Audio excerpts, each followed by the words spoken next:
लोकसभा और राज्यसभा में बेहद हंगामे के बाद वक्फ बिल संशोधन पास कर लिया गया है और इस बिल के पास होने के बाद भी अभी भी कई ऐसे सवाल हैं जिनके जवाब हमें मिलने बाकी हैं और जिन हंगामा अभी भी थमने का नाम नहीं ले रहा। विपक्ष के लोग सत्ता पक्ष पर कई तरह के आरोप लगा रहे हैं।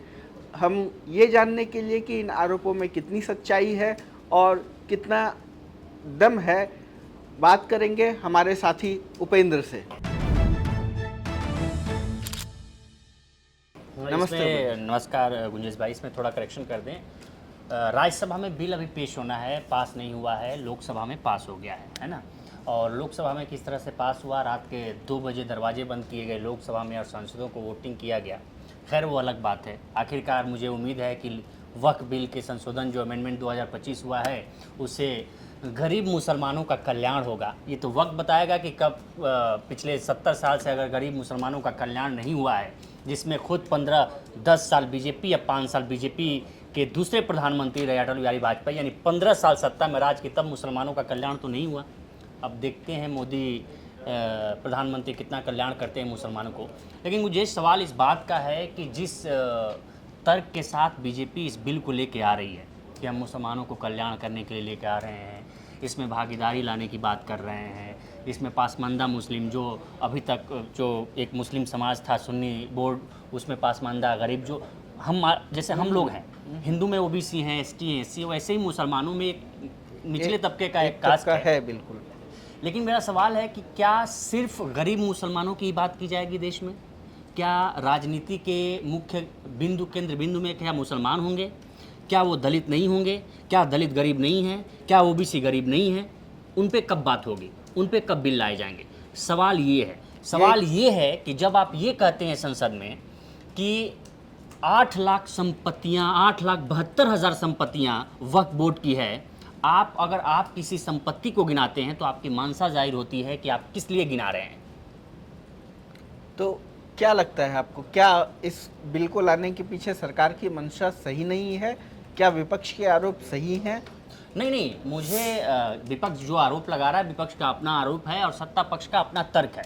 लेकिन सत्ता पक्ष जो तर्क दे रहा है कि इससे गरीब मुसलमानों का कल्याण होगा, मुझे समझ में नहीं आ रहा कि आखिर कल्याण क्या होगा। क्या जो विपक्ष आरोप लगा रहा है कि सरकार की नज़र वक्फ बोर्ड की ज़मीनों पे है, वक्फ बोर्ड की ज़मीन जो अभी लोकसभा से सांसद जो यूबीटी शिवसेना के सांसद हैं, उन्होंने कहा भी कि क्या ये सुनिश्चित सरकार करेगी कि जो वक्फ की ज़मीनें हैं वो अडानी और अंबानी को नहीं दी जाएंगी? क्या ये सरकार सुनिश्चित करेगी कि जो वक्फ की ज़मीनें हैं उस पर बड़े बड़े 5 स्टार होटल और बार सेंटर्स नहीं खुलेंगे? आप इस पे जवाब क्यों नहीं देते हैं? ये बिल्कुल, ये एक सवाल है और इसके साथ ही सवाल ये भी है, ख़ास तौर से जब हम इस बिल के कि अभी संशोधन की ज़रूरत क्यों पड़ी। ये बिल 1995 में आया था और तब से चल रहा था, तो इस बिल में संशोधन की ज़रूरत ही क्यों पड़ी? मुझे लगता है कि बीजेपी का ये पॉलिटिकल सूट है। बीजेपी को हिंदू मुस्लिम करने का जो उसका अपना पॉलिटिकल सूट होता है। आप देखिए कि बिहार में चुनाव है और बिहार में चुनाव है, निश्चित तौर पे बिहार की राजनीति पे इसका इम्पैक्ट पड़ेगा। इम्पैक्ट इसलिए पड़ेगा क्योंकि आप देखेंगे कि किसी एक समुदाय को आप एक गोलबंदी कर रहे हैं और एक समुदाय को आप दरकिनार कर रहे हैं, और इसमें फ़ायदा नुकसान किसका होगा आप थोड़ा महीनी से आप समझेंगे। एक पतली लाइन है बिहार की राजनीति में। बिहार की राजनीति में क्या है कि अभी आप देखेंगे कि सबसे बड़ी पार्टी आरजेडी है। बिल्कुल। वो किसके वोट से लेके कहा जाता है कथित, हालांकि उन्होंने कह दिया था कि हमारी ये माई बाप की पार्टी है, न कि मुस्लिम यादव की पार्टी है, माई बाप की पार्टी है। एमवाई की नहीं, माई बाप की, माई बाप की पार्टी है, उन्होंने कहा था अभी तेजस्वी यादव ने, और उन्होंने सर्व समाज की बात की थी। लेकिन आप देखेंगे कि मोटा मोटा अगर राजनीति में जाएंगे बिहार की राजनीति में, तो निश्चित रूप से एमवाई का समीकरण रहा है आरजेडी के साथ, वही समीकरण रहा है मुलायम सिंह यादव के साथ, पूर्व मुख्यमंत्री स्वर्गीय मुलायम सिंह यादव के साथ। लेकिन सवाल ये है कि जो दूसरी सबसे बड़ी पार्टी है वो बीजेपी है। बिल्कुल। और जानकारों का कहना ये है कि बीजेपी वहाँ लीड लेना चाहती है, और लीड किस आधार पर लेगी? आज भी नीतीश कुमार को लगभग अगर 100% में से आज भी 40 से 50% मुस्लिम आरजेडी को पसंद करते हैं, इसमें कोई दो राय नहीं है। आप भी बिहार से आते हैं, चूँकि अब कट के झारखंड में आप चले गए हैं, लेकिन इसमें कोई दो राय नहीं है कि आज भी मुस्लिम पसंद करते हैं जेडीयू को, निश्चित रूप से। लेकिन अगर जेडीयू इस हिस्सेदारी में शामिल हैं और मुस्लिम इसका विरोध कर रहे हैं बिल का, चाहे वो मुस्लिम सांसद हो, चाहे मुस्लिम विधायक हो, सब विरोध कर रहे हैं। एक तरह से आप बिहार में भी चली जाइए, बिहार में भी विरोध हो रहा है। अगर मुस्लिमों का साथ अगर जेडीयू को नहीं मिला तो नुकसान किसका होगा? जेडीयू का। बिल्कुल। अगर गोलबंद हिंदू गोलबंद हुए तो फायदा किसको होगा? बीजेपी का। हाँ। बीजेपी का निश्चित तौर से। तो जो सबसे बड़ी दूसरी नंबर की पार्टी है अगर बीजेपी बिहार में, तो पहले नंबर की पार्टी होने की कोशिश करेगी। अगर पहले नंबर की पार्टी कोशिश करेगी तो जेडीयू क्या किस मुंह से कहेगी कि मुझे मुख्यमंत्री का पद चाहिए? लेकिन एक सवाल यहाँ पर, जैसे हम बिहार में जा रहे हैं तो थोड़ी और तह में उतरते हैं, तो ऐसा नहीं है कि बिहार में जो हिंदू है वो अन्य राज्यों की तरह पूरी तरह से भाजपा के साथ है। नहीं, बिल्कुल नहीं। मैं क्या कह रहा हूं? और ऐसे में अगर मुस्लिमों का मुस्लिम गोलबंद हो जाते हैं, उनका पोलराइजेशन होता है, तो हिंदू वोट, गैर भाजपाई हिंदू वोट प्लस मुस्लिम वोट, अगर इस समीकरण पर चुनाव चला जाता है, तब तो सीधे तौर पर भाजपा और जेडीयू के गठबंधन को नुकसान है। तो ऐसे में क्या ये रिस्क लेना? नहीं, भाजपा जेडीयू गठबंधन को नुकसान नहीं है, यही तो समझने की बात है। आप देखिए कि इसमें सिर्फ जेडीयू का नुकसान है, भाजपा का कोई नुकसान नहीं है। ठीक। भाजपा छोटे भाई की भूमिका में महाराष्ट्र में भी आई, आज बड़े भाई की भूमिका में है। शिवसेना एक शिवसेना थी, 2 शिवसेना हो गई, एक एनसीपी थी, 2 एनसीपी हो गई। आज यही हाल बिहार में भी होगा। जानकार ये कह रहे हैं निश्चित तौर से। आप देख लीजिए कि आज नहीं तो कल अक्टूबर में चुनाव होना है। चुनाव के बाद आप देखेंगे कि नीतीश कुमार की पार्टी जेडीयू भी हाशिए पर खड़ी आपको नजर आएगी। तो कहीं ना कहीं आपको लगता है कि सोनिया गांधी ने जो कहा बिल के दौरान कि ये बिल और देश को और ज़्यादा पोलराइजेशन की तरफ लेकर जाएगा, सही है? देखिए, निश्चित तौर पे सोनिया गांधी ने किस परिप्रेक्ष्य में कहा, लेकिन सवाल मेरा इसी है, वक्त बिल पर बोलते हुए मेरा सवाल ये है कि बीजेपी को तो ये एजेंडा सूट करता है, हिंदू मुस्लिम, बिल्कुल। लेकिन सवाल है कि जिस कथित मुसलमानों का रक्षक बताती है कांग्रेस का सबसे बड़ा लीडर राहुल गांधी इस मुद्दे पे नहीं बोले। क्यों नहीं बोले भाई? आप तो कहते हैं कि हम संविधान के रक्षक हैं, आप कहते हैं कि अल्पसंख्यकों पर अत्याचार हो रहा है, और जब अल्पसंख्यकों के अधिकारों के संरक्षण की बात आई तो आप लोकसभा में बोले नहीं। क्यों नहीं बोले भाई? नहीं, वो तो खैर उन्होंने अध्यक्ष से उनका कुछ था कि उनको बोलने का सही मौका नहीं दिया गया। नहीं, वो बोलना चाहते थे। कोई मतलब ही नहीं है, ये कोई मतलब ही नहीं है। अध्यक्ष इसमें क्या कर सकता है भाई? पार्टी का टाइम निर्धारित होता है। आप पहले नंबर की पार्टी है, दूसरे नंबर की पार्टी है सदन में, कांग्रेस सबसे बड़ी पार्टी दूसरे नंबर की है, उसको टाइम मिला, उसने राहुल गांधी की बजाय किसको बोलने के लिए बोला? गौरव गोगोई को। अखिलेश यादव देखिए खुद बोले, अखिलेश यादव पार्टी के अध्यक्ष थे, उन्होंने खुद बोले, पार्टी में मौजूद थे, है ना। तो सारी पार्टियों ने बोला, लेकिन राहुल गांधी जो कांग्रेस ये कहती है, इस पर विचार करने की भी ज़रूरत है कि आखिर राहुल गांधी क्यों नहीं बोले। ये सबसे बड़ा सवाल है। दूसरा सवाल है कि आप ये सुनिश्चित, जो हम पिछले भी बात बोले और विपक्ष के नेता ये लगातार पूछ रहे हैं कि आप क्या, जिस तरीके से आप कह रहे हैं कि सर्व समाज को हम उस बोर्ड में लाएंगे, सबकी भागीदारी सुनिश्चित होगी, क्या आप हिंदू या और भी जो समाज के और भी जो धर्मों के बोर्ड हैं, क्या उन बोर्डों में मुसलमानों को आप रखेंगे? बिल्कुल, ये एक बड़ा सवाल है। इमरान मसूद कांग्रेस से सांसद है सहारनपुर से, उन्होंने एक सवाल किया कि जो काशी विश्वनाथ ट्रस्ट है उसका ट्रस्टी कौन होता है, ट्रस्टी का अध्यक्ष कौन होता है? वहाँ का डीएम होता है। कहाँ का? बनारस का। अगर बाई चांस बनारस का डीएम कोई मुस्लिम आ गया तो वो ट्रस्टी का वो अध्यक्ष नहीं होगा। कौन होगा? जो उससे नीचे पदेन अधिकारी होगा, वो हिंदू होगा, तब उसका अध्यक्ष होगा। क्यों भाई? वो तो डीएम है। बिल्कुल। डीएम किसी धर्म के आधार पे आपने थोड़ी चुना है, तो लेकिन जब आप ट्रस्ट के अध्यक्ष की बात आती है तो आप उससे अधिकार छीन लेते हो। आप कह रहे हैं कि कई विसंगतियां हैं जो नजर आती हैं इस हाँ। कानून को लेकर केंद्र सरकार की भूमिका में और अन्य कानूनों को लेकर केंद्र सरकार की भूमिका में। विसंगतियां तो निश्चित रूप से नजर आती है। सबसे बड़ा नजर आता है कि आप किस नजरिए से इस बिल को लेके आए हैं। बिल्कुल, वो नजरिया आप पिछले 10 साल से हैं। आप मुसलमानों को नहीं सुधार सकते थे। बिल्कुल, आप ही थे ना कि आप कपड़ों से पहचान रहे थे। हाँ। आप ही के मंत्री अनुराग ठाकुर, आप ही के डिप्टी सीएम जो बना है दिल्ली के प्रवेश वर्मा, क्या यहाँ दिल्ली में बोले थे?